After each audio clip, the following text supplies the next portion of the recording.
শেখ হাসিনা, আমি অনেকবার কইছি তুমি রিজার্ভের টাকা কি করছো, কিভাবে খরচা করছো সেটা বলো। তুমি বলতেছো না। তোমার কনফিডেন্স আকাশে গিয়ে ঠেকছে, কারণ কেউ তোমার কথা চ্যালেঞ্জ করে না। তুমি ব্যাখ্যা করতে পারতেছো না রিজার্ভ নিয়ে কি করছো। আমি তোমার সমস্যা বুঝি, তুমি একটা ইউনিক সিচুয়েশনে পড়ছো। তুমি অন্য কোনো ব্যাখ্যা না পেয়ে কোভিডে কিভাবে খরচা করছো সেইটা দিয়ে ক্যাম্পেইন শুরু করছো। এইটা তোমার জন্য একটা মারাত্মক ফাঁদ। তোমার ডাক্তার সম্প্রদায়ের মধ্যে এমন কেউ নাই যে এখন আমার আক্রমণ সামলাইতে পারবে, তোমার বয়ান তৈরি করে দিতে পারবে। এটা অসম্ভব, হাসিনা। কারণ কি জানো? কারণ হইতেছে আমি নিজে তো একজন ডাক্তার, জানো তো। তার উপরে MBA, এটাও জানো তো। তার উপরে ইকোনমিক্সে PhD করতেছি, এটা জানো তো। তার উপরে একসময় মার্কুটে লেফট পলিটিক্স করছি, জানো তো। জেল কাটছি, জানো তো। এরশাদের দেওয়া মিসা খুনের মামলা নিয়ে পালায় বেড়াইছি, জানো তো। এমন বিচিত্র মাল তুমি তোমার আশেপাশে পাইবা না। তাই একটু সমঝে কথা বলবা। তোমাকে আগেই বলে দিছি, দেশে ফ্যাসিবাদ চালাইছো, খুন করছো, গুম করছো অসংখ্য মানুষরে, দেশের ব্যাংকগুলারে পর্যন্ত রেহাই দাও নাই, ফোকলা করে ফেলছো। তারপরে তোমার গলাবাজি যায় না। আমার সবচেয়ে মেজাজ খারাপ হয় কখন জানো?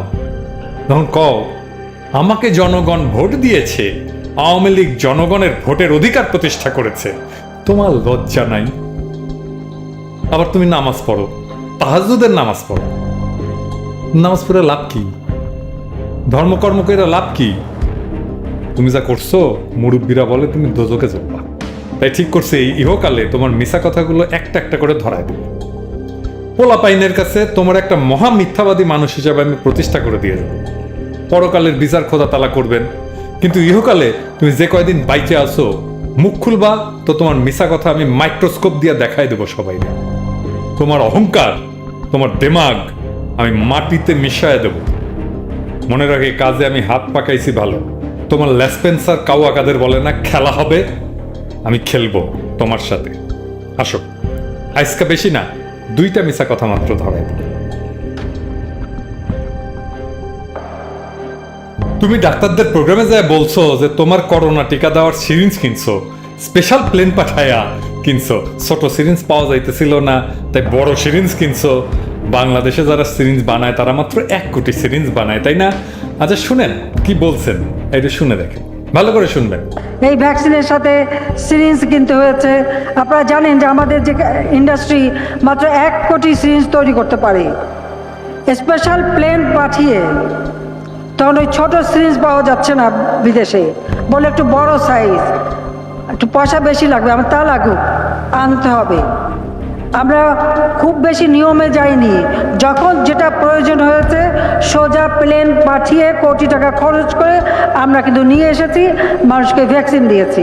শুধু ভ্যাকসিন দেওয়াই তো না, এই ভ্যাকসিন যে গ্রামে নিয়ে যাওয়া, তার জন্য ফ্রিজার লেগেছে, ফ্রিজার আমাকে কিনতে হয়েছে অথবা ভাড়া করতে হয়েছে ওষুধ কোম্পানির কাছ থেকে, কারণ -70 ডিগ্রি ফ্রিজার আমাদের দেশে তৈরি হয় না, সেই জন্য বাইরে থেকে আনতে হয়েছে, গাড়ির ব্যবস্থা করতে হয়েছে, যেখানে দেব সেখানে এয়ার কন্ডিশনের ব্যবস্থা করতে হয়েছে।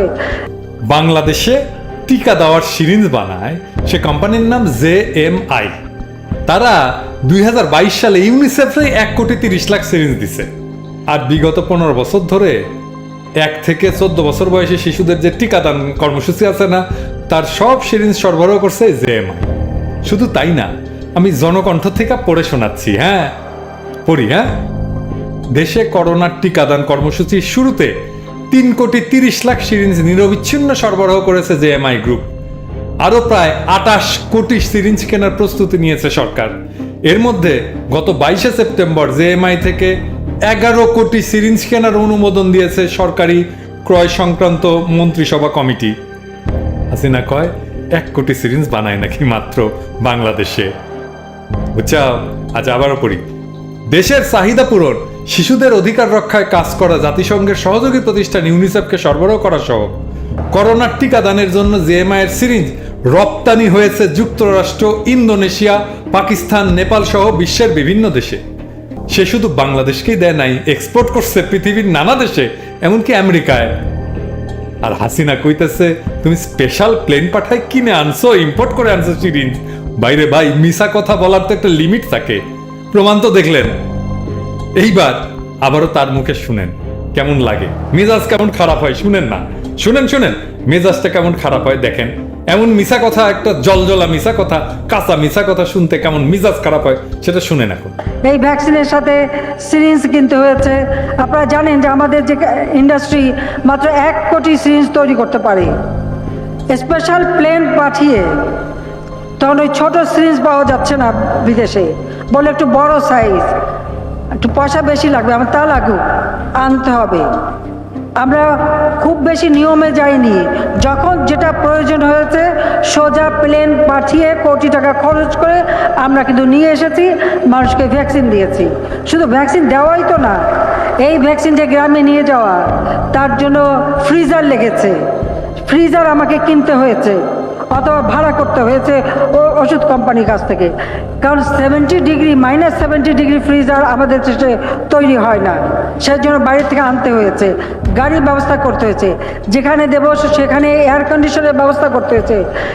তো বুঝছেন তো পয়সা বেশি লাগবে কেন? তো হাসিবু পয়সাটা গেছে কই? হ্যাঁ, কয়টা সিরিঞ্জ কিনছো, কই থেকে কিনছো, কয় টাকা দিয়ে কিনছো, সেটা বাংলাদেশের জনগণরে, তোমার স্বাস্থ্যমন্ত্রীরা জানাইতে বলবা। আমি 2 দিন সময় দিলাম তোমারে, তুমি জানাইতে বাধ্য, কারণ এইটা জনগণের টাকা, পাবলিক মানি। বাংলাদেশে মাত্র 1 কোটি সিরিঞ্জ বানায়। হাসিনা, তুমি আমাদের বেকুব পাইছো? তুমি স্পেশাল প্লেন পাঠায় সিরিঞ্জ আনছো, গপ্প মারাও, ভাবছো কেউ এটা ধরতে পারবে না, ভাবছো এইসব তো টেকনিক্যাল বিষয়, কে ধরবে, তাই না? তোমার প্রত্যেক বক্তৃতায় আমি মিছা কথা পাইছি। আগে তো এত মন দিয়া দেখতাম না, এখন দেখতেছি তুমি মুখ খুললে মিছা কথা কইছো। আর আমাদের নামে বলো আমরা গুজব ছড়াই, আমরা রাষ্ট্রের ভাবমূর্তি ক্ষুণ্ণ করি। আমার ভিডিও কত মানুষ দেখে জানো? তোমার বক্তৃতা যতজন দেখে তার 10 গুণ। তুমি বিএনপি কি সামলাইবা? তুমি তো আমারই সামলাইতে পারতেছো না। তোমার লোকেরা নাকি খেলাধুলা করতে চায়, আসো তোমার দলবল নিয়ে, তুমি তোমার দলবল নিয়ে এক পিনাকির বক্তব্য খণ্ডাও। তোমার মিছা কথা যা ধরাই দিছি সেগুলোর ব্যাখ্যা দাও আগে। এর মধ্যে অনেকগুলো ধরাই দিছি। কি ক্ষুদ্র ভ্রাতা আর ভগিনীরা আরো দেব বাম্বু আজকে। আজকে আমার বুবুরের নাকি বেশি হয়ে যাইতেছে, তাহলে থাক না। আচ্ছা বলি, আমার বুবু তো শীতল মাছ খায়, তাই না? এইটুকু পলিটিক্যাল বাম্বু না নিতে পারলে চলবে? করোনার টিকা নিয়ে আর কি মিছা কথা? মিছা কথা ধরার আগে আমরা টিকা সম্পর্কে কিছু তথ্য জানি, তাহলে মিছা কথা ধরতে সুবিধা হবে। প্রথমে বলি, টিকা সাধারণত একটা বিশেষ তাপমাত্রায় সংরক্ষণ করতে হয়, কথা সত্য। এটা অন্য ওষুধের মতো না, যা দোকানের শেলফে রাখা যায়। মানে ওষুধের দোকানে দেখেন না, শেলফে ওষুধ রাখে, পাইরা এনে দেয় আপনারে, তা না। কিন্তু আপনারা খেয়াল করছেন কিছু কিছু দোকানে ফ্রিজ থাকে, তাই না? তো সেই ফ্রিজে এই টিকা থাকে। এটা কোনো বিশেষ ফ্রিজ না, আমাদের রান্নাঘরে যে ফ্রিজ থাকে বা কোকা কোলা পেপসির বোতল যে ফ্রিজ থেকে বাইর করে ফুস করে খুলে দেয়, সেই ফ্রিজেই এই টিকা রাখা যায়। এই ফ্রিজে কোন তাপমাত্রায় রাখতে হয় এটা জানা রাখেন, এটা হইতেছে 2 থেকে 8 ডিগ্রি সেন্টিগ্রেড।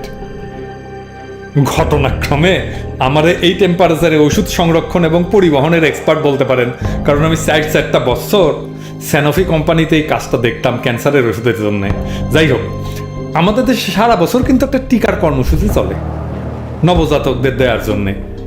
আমরা লেদা পোলাপাইনদের 6টা রোগ থেকে বাঁচানোর জন্য টিকা দিই না সবাইকেই, এখন বোধহয় 7টা দেয়। যাই হোক, তো বাংলাদেশে টিকা পরিবহন সংরক্ষণের একটা নেটওয়ার্ক তো আছেই, তাই না? নিয়ে যাবে, রাখবে, সংরক্ষণ করবে, তারপরে দেবে, এর জন্য একটা নেটওয়ার্ক আছে না? অনেক দিন থেকে তো চলতেছে এই টিকা। নতুন করে করোনার জন্য তেমন কিছুই করার নাই আসলে, এই যে নেটওয়ার্ক আছে সেটাই যথেষ্ট। কিন্তু এই একটা ব্যাপার আছে যে সিপা দিয়া হাসিবু কান্নিকেটা টিকার উপরে দায় চাপায় তার রিজার্ভ খাইয়া ফেলা জাস্টিফাই করতে চাইতেছে। কি সেই সিপাটা? সে সিপাটা হইতেছে করোনার কয়েকটা কোম্পানির টিকা -70 ডিগ্রি সেন্টিগ্রেডে রাখতে হয়, সবগুলোর না কিন্তু। মানে এই যে পেপসি রাখার ফ্রিজে হবে না ওইগুলো রাখা, একটা বিশেষ ফ্রিজ লাগে, নাম হচ্ছে আলট্রা লো টেম্পারেচার ফ্রিজার, মানে হইতেছে অতি শীতল তাপমাত্রার ফ্রিজ বাংলায় আর কি। তো হাসুবু বলছে এই ফ্রিজ কেনা হয়েছে, তাই না? আচ্ছা, কোন কোন ভ্যাকসিনের জন্য -70 ডিগ্রির ঝামেলা লাগে? 2টা ভ্যাকসিন যা বাংলাদেশে ব্যবহার করা হয়েছে। কি কি সেটা? একটা হচ্ছে ফাইজারের ভ্যাকসিন আর একটা হচ্ছে মডার্নার ভ্যাকসিন, মানে যেটা আমেরিকা ফ্রি দিছে আর কি। চাইনিজ ভ্যাকসিন যেটা আছে, যেটা দিছি আমরা, সেটা কিন্তু এই টেম্পারেচার লাগে না, এইটা ওই রান্নাঘরে ফ্রিজে রাখলেই চলে। আর দরবেশ বাবা যে টিকাগুলো আনছিল না ইন্ডিয়া থেকে, সেগুলো সাধারণ ফ্রিজে রাখলেই চলে। তবে একটা ব্যাপার আছে, যেই ভ্যাকসিনগুলো -70 টেম্পারেচারে রাখতে হয়, সংরক্ষণ করে রাখতে হয়, সেইটা যদি আমি সাধারণ ফ্রিজে রাখি তাও আমি 1 মাস পর্যন্ত রাখতে পারবো। তার মানে ঢাকায় ভ্যাকসিন আসলে সেইটা সংরক্ষণের জন্য -70 ফ্রিজ লাগবে। কারণ আমি ঢাকার বাইরে দরকার হলে 15 দিন পর পর পাঠাবো, তাই না? এর মধ্যে শেষ হয়ে যাবে, আবার পাঠাবো 15 দিন পর পর। 1 মাস তো রাখাই যায় এই সাধারণ ফ্রিজে। তো আমি দরকার কি আমার এত বড় ফ্রিজ কেনার, তো টাকা দিয়ে ফ্রিজ কেনার তো দরকার নাই, তাই না? তো যেটা পাঠানো হবে সেটা দিয়ে দেওয়া হবে 1 মাসের মধ্যেই তো। আর তার জন্য তো গ্রামে গ্রামে -70 ফ্রিজ লাগে না, তাই না? আমার হাসিবু মনে হয় ঢাকার ফ্রিজের কথাই বলছে, তাই না হাসিবু? আচ্ছা, তো তুমি হাসিবু এই ফ্রিজ কিনছো, তাই না? হ্যাঁ ঠিক তো, তুমি ফ্রিজ কিনছো তো? সত্যি তো? এই সত্যি, এই সত্যি, এই সত্যি নাকি রে? ফ্রিজ কিনছো সত্যি? আচ্ছা, মাইনা নিলাম। তো হাসিবু, হাসিবু, এই যে ইউনিসেফ যে বাংলাদেশ অতি শীতল ফ্রিজ করোনা ভ্যাকসিন রাখার জন্য দান করিল, এটা কি ভূতে নিছিল? আর আসছে কত ভ্যাকসিন একবারে জানেন? 25 লক্ষ করে ভ্যাকসিন আসছে। কি হাসিবু, ঠান্ডা লাগতেছে এটা দেখা? দাঁড়াও দাঁড়াও, আরো আছে, খারাও খারাও, আরো আছে। আমেরিকার যতই দোষ থাকুক, তারা কিন্তু অবিবেচক না। সে তোমারে একটা টিকা দিবে যেটা -70 রাখতে হয়, তোমার কাছে ফ্রিজ নাই, সেইখানে চাইলে আমেরিকা কিন্তু দিত, এবং চাইছেও। তোমার ডিজি হাসিনা, তোমার ডিজি হেলথ চাইছে, তারপরে তোমারে আমেরিকা 18টা ফ্রিজ দিছে। শুধু তাই না, 750 ফ্রিজার ইউনিট দিছে, 8000 ভ্যাকসিন ক্যারিয়ার দিছে, এবং 5,70,00,000 ভ্যাকসিন পরিবহন সংরক্ষণের জন্য যা যা লাগে তাই দিছে। আমার কথা না, পত্রিকায় আছে, বাংলাদেশের পত্রিকায়। এই যে কি হাসিবু, গপ্প শোনাও। ভ্যাকসিন স্টোর করার, বহন করার জন্য যে ফ্রিজ কিনছো, ফার্মাসিউটিক্যাল কোম্পানি থেকে ভাড়া নিছো। আমার ফার্মাসিউটিক্যাল কোম্পানির গপ্প শোনাও। হ্যাঁ, কোন কোম্পানি থেকে ভাড়া নিছো? কাদের কাছে এই ফ্রিজ থাকে? যদি ফ্রিজ কিনতো সে, তাইলে তার দাম কত হইতো? এটা একটা গুরুত্বপূর্ণ প্রশ্ন, আমাদের জানা রাখা দরকার। কারণ আমাদের তো ধুর পটায় মানুষজন, তাই না? যে ফ্রিজগুলা দান হিসাবে পাইছে তার এক একটার দাম হচ্ছে 8.5 লাখ রুপি, ইন্ডিয়ান টাকায় 8.5 লাখ রুপি। এটা কোনো টাকা বলেন? এখন হাসিনারে বলতে হবে সে কয়টা ফ্রিজ কিনছে, কত দামে কিনছে। ওই ফ্রিজে কি শীতল মাছ রাখছো হাসিবু তুমি? হ্যাঁ, কার কাছ থেকে কিনছো কইতে পারবা? পারবা না তো। আচ্ছা বলেন তো, এই মহিলার নাকি বিকল্প নাই, এ কি আসলে কিছু জানে? এ তো কনভিন্স করতেও পারে না পাবলিক রে। এ মাল দেশ চালাইছে, তাইলে কেমন দেশ চালাইছে ভাইবা দেখেন। সে মিথ্যা কথা বলবে, কিন্তু তারে মিথ্যাবাদী বলা যাবে না। হ্যাঁ, কইলে নাকি সেটা কিন্তু কটূক্তি হবে, এক মহাযন্ত্রণা। আপনি মিছা কথা বলতে পারবেন না। এবং কেউ কেউ মনে করে তারে নাকি সম্মান দিয়া কথা বলতে হবে। তাইলে শোনেন, আচ্ছা আমার কথাটা শোনেন। আমরা তো কাউকে সম্মান করি, তাই না? কইতে হয় না আমাদেরকে সম্মান, আমরা এমনিতেই করি। আমাদের বাপদাদারা করে আসছে, আমরা করে গেছি, আমাদের পোলাপানও করে যাবে, তাই না? যারা সম্মান পাওয়ার যোগ্য।